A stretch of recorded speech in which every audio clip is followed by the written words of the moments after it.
How are things now for you? You're still dealing with this on a day-to-day basis. It's something that you think about 24/7. What's an average day like for you trying to deal with this? I mean, yes, anytime there's a flare up of their activity, it's something that I have to go and deal with.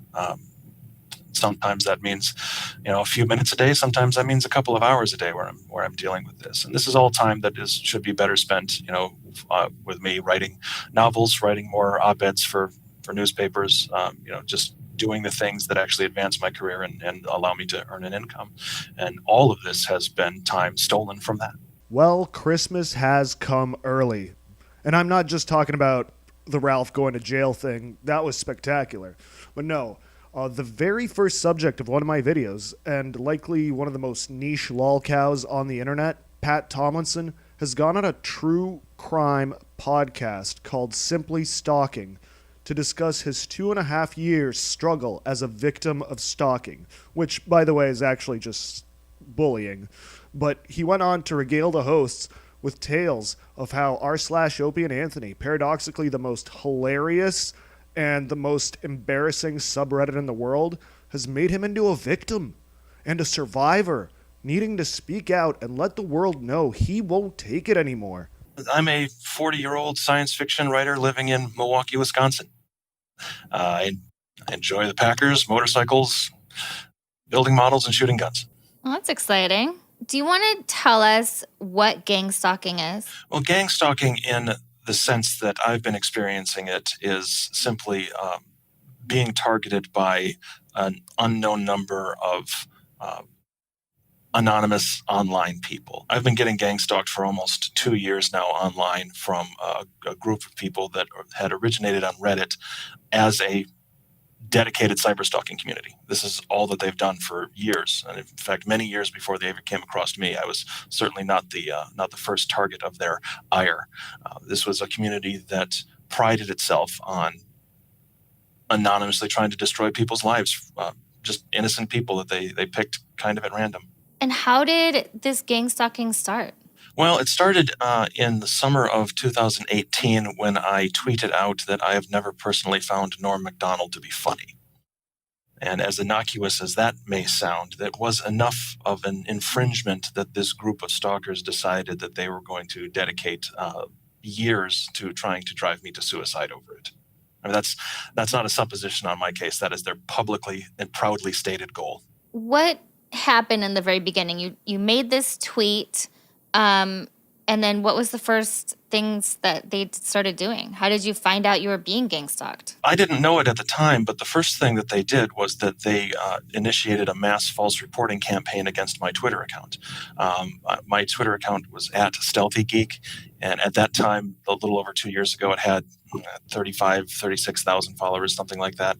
And it was also my main form of self-promotion as an author. It's how I, attracted new readers. It's how I was able to interact with readers when I wasn't able to make it to conventions or book signing events, that kind of thing.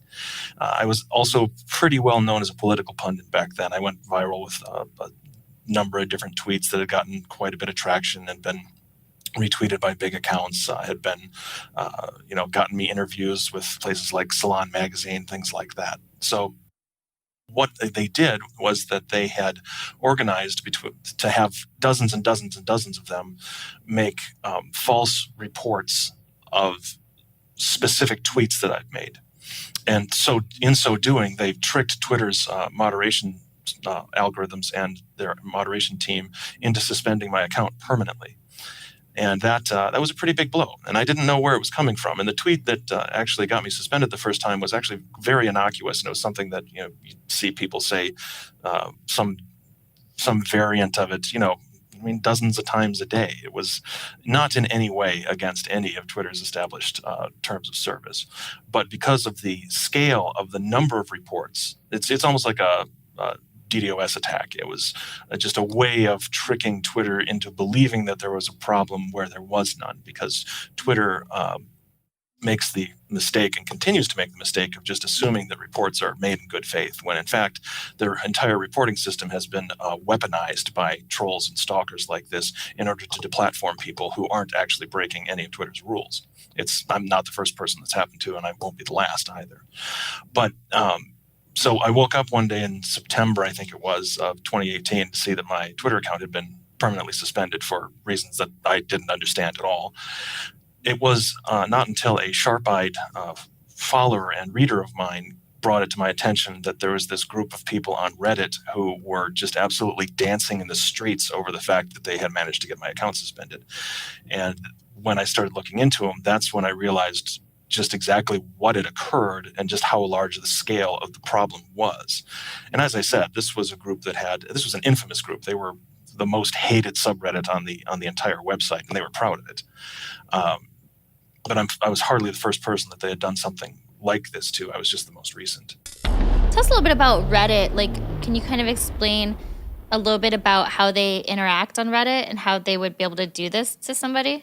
Well, Reddit is, I think it's like the 5th largest website in the world. I mean, it's enormous. But yes, they organize into communities or subreddits, and and it can be anything. It can be cross stitch. It can be somebody who's following a particular sports team. It can be people who build models. It can be absolutely anything. Photographers. The list goes on and on. But in this particular case, it was a subreddit community of about 30,000 subscribers, I think, at the time, that were fans of the defunct shock jock radio show Opie and Anthony, which has been off the air now for 7 or 8 years, something like that. But yeah, so these people were from all over. They were from all over the U.S. and, in fact, all over the world. We know quite a few of them were in England and parts of Europe as well. But these were, had started out as just fans of this show. But the entire culture of the show over the span of years had been built to create this sort of gang stalking group. They had, the hosts of the show themselves had referred to their fandom as pests because they would direct them at targets. They would send them after people.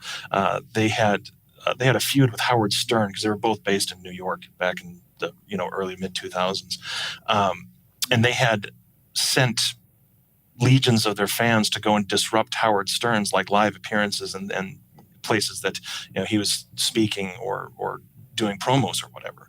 And then that went on from there to become an even larger problem when they started directing their fans to attack people online, either through harassing emails or doxing their personal information, harassing their families, harassing them at their jobs, or just, they weaponized their fan base. And then when their show fell apart and went off the air, that group still existed, but now they didn't have anyone, picking targets for them. So they started casting about and finding their own people to mess with.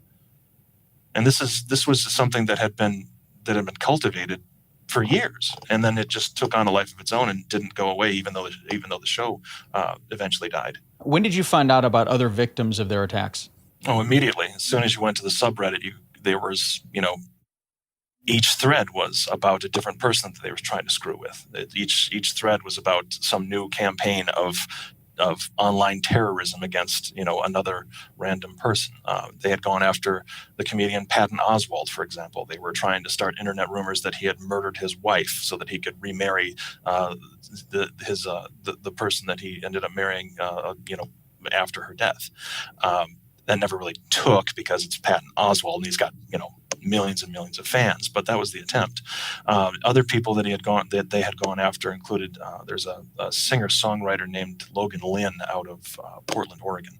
And they had, when they first took notice of me, they had already been messing with him for 6 months or more. What about the singer-songwriter out of Long Island, Joe Cumia? Now, just from an internet history perspective, Pat is close to correct about the history of r/Opie and Anthony, but he's not quite right. And in fact, he doesn't mention the most brutal and, funny victims of the sub, which were Opie, Sam Roberts, Jim Norton, and of course, Anthony Cumia. But it's not that the show falling apart triggered this wild swarm of autism. It's that the wild swarm of autism was there long before the falling apart.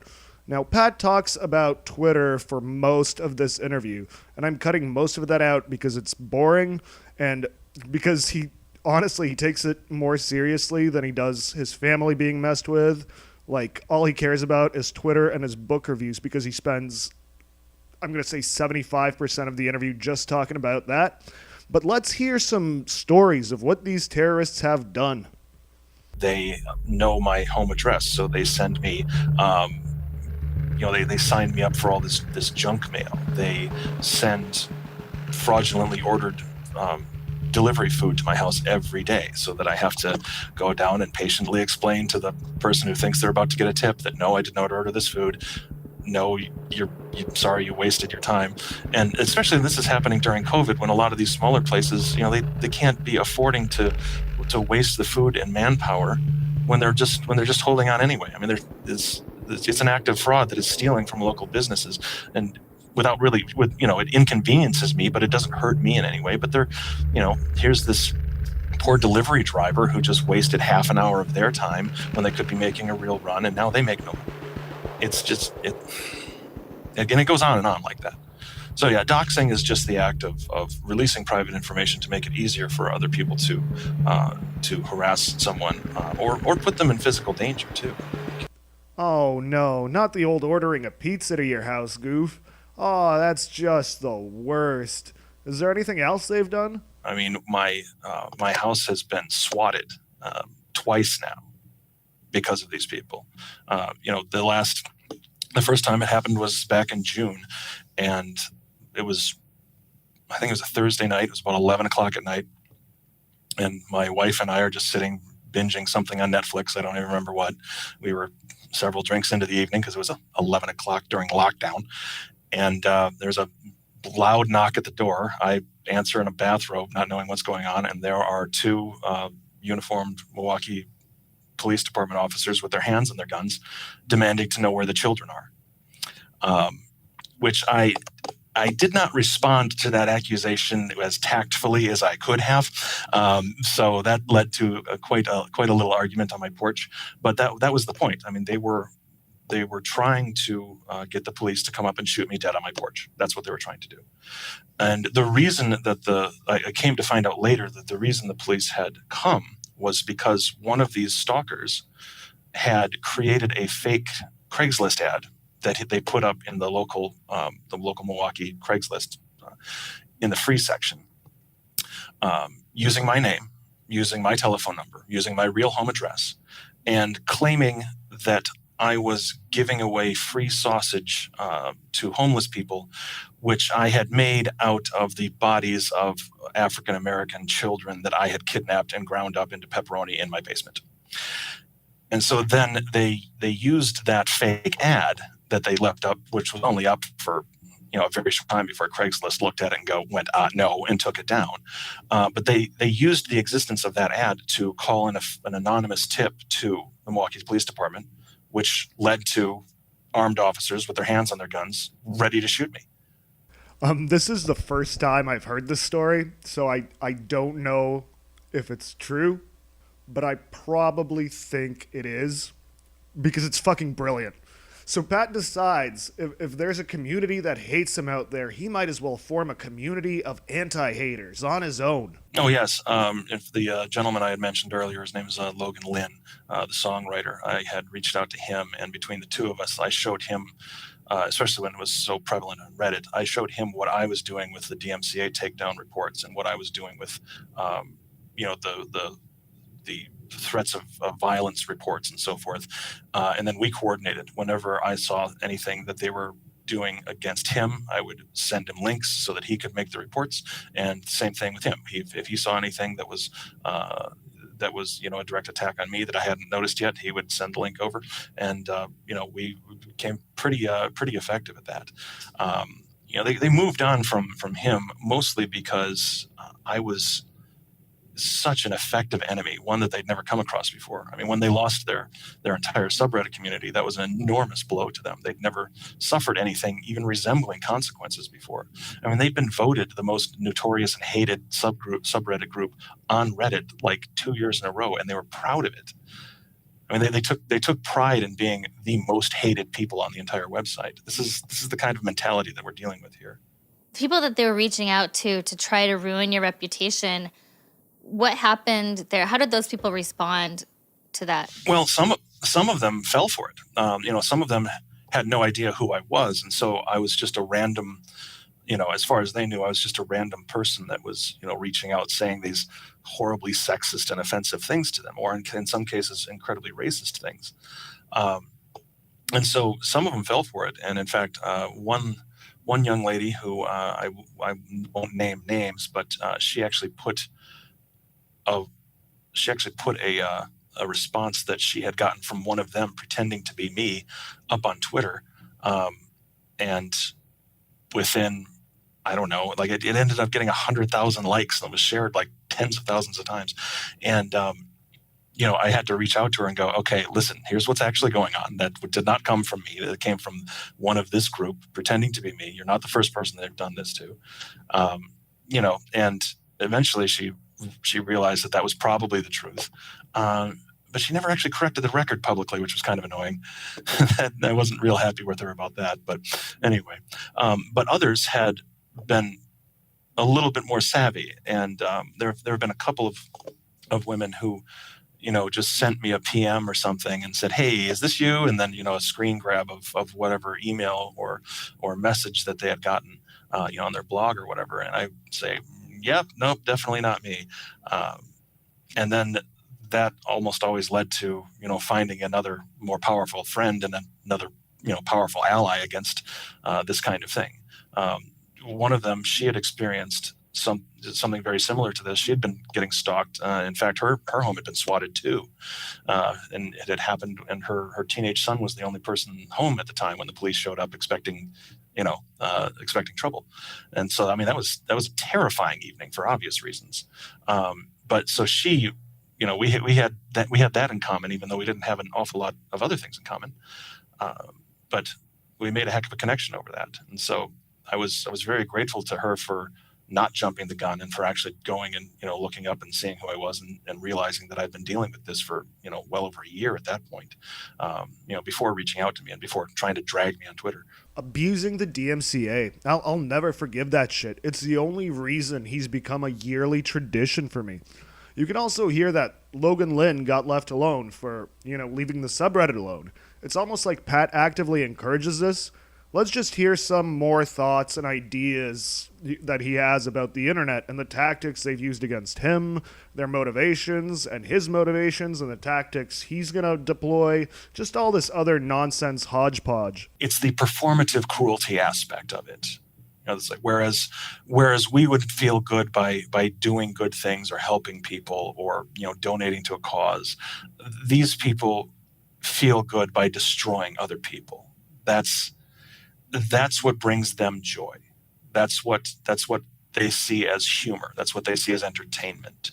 And so, they just all kind of gravitated towards one another, and especially through the Opie and Anthony show, which, I never listened to very much of it. I had never heard of it before any of this came on, but then, of course, I got interested and listened to some, to some of the old episodes, and they're terrible. Just awful. So, yeah, of course, the fan base would, maybe not exactly take after them, but it takes a certain type of person to have been attracted to and to be able to enjoy that sort of, entertainment in the first place. And so, yeah, then they built up a community, and they had with that community, they then had the power, the only power I think any of them have ever had in their lives, to go out and cause harm. And that's what they care about. That's what they love doing. It's just hurting people. And so once it's a power trip, and the fact that they are able to coordinate, these attacks and, get my Twitter suspended twice and impact my ability to self-promote and make a living. They think that's hilarious. It's a wonderful thing that they believe they've done. So yeah, once you've tasted some of that power, and then especially to have it taken away the way that they did, because they lost most of their power to terrorize and intimidate and make people afraid when their subreddit was taken away. So that's why they keep focusing on me, is because I'm the only person that's ever dealt them any real blows. Everyone else either just didn't have the time, didn't have the resources, or the tenacity, frankly, to keep going after them. And so they would, they'd delete their social media, or they'd take a break, and they'd run away, and they'd just give up. And I never have, and I never ever will. What kind of emotional toll has this taken on you? Well, I'm a pretty resolute guy, but it wears on you. It really does. But the way it's not so much the attacks on me. It's, the strain that it has put on my family relationships. It's the attacks on my wife. She wasn't involved in any of this. She didn't ask for any of this. This is what she signed on to when she said I do.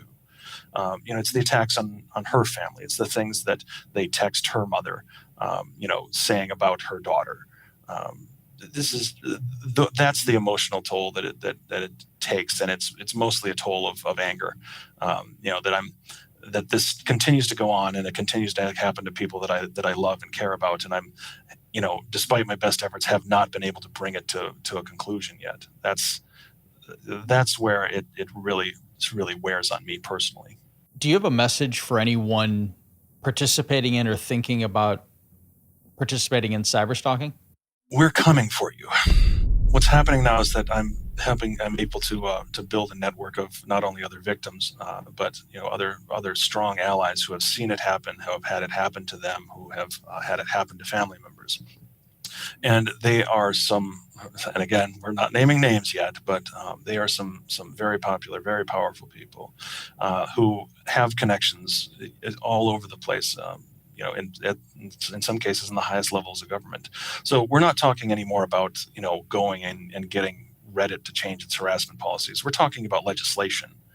We're talking about what laws need to be put on the books at state level or at national level in order to address this problem. I'm not looking anymore at just defeating this one little group of incels. I am looking at being part of the solution for everyone, not just myself and my family. You heard that. People in the highest levels of government are coming for people, having fun on the internet, and bullying a tubby little idiot who can't stop escalating the situation. Remember my first criticism of him? It was that he can't stop escalating. Well, over the last 2.5 years, he claims it's gotten as high as it possibly can. It's so absurd. You could have left them alone, and they were just leaving mean comments on your stupid site and calling you fat. They were making fun of your books. Now you're taking it to Congress, and they're still fucking with you. Patrick, if any of your stalkers are potentially listening to this show... Oh, they will be. Okay. What do you want them to know? I'm coming for you. No, Patrick. You're coming for yourself, for your own pleasure. Because all this bitch fighting on the internet and the attention it gives you a dopamine drip. It lets you pretend to be a hero. Keep your cum to yourself, you sad creep.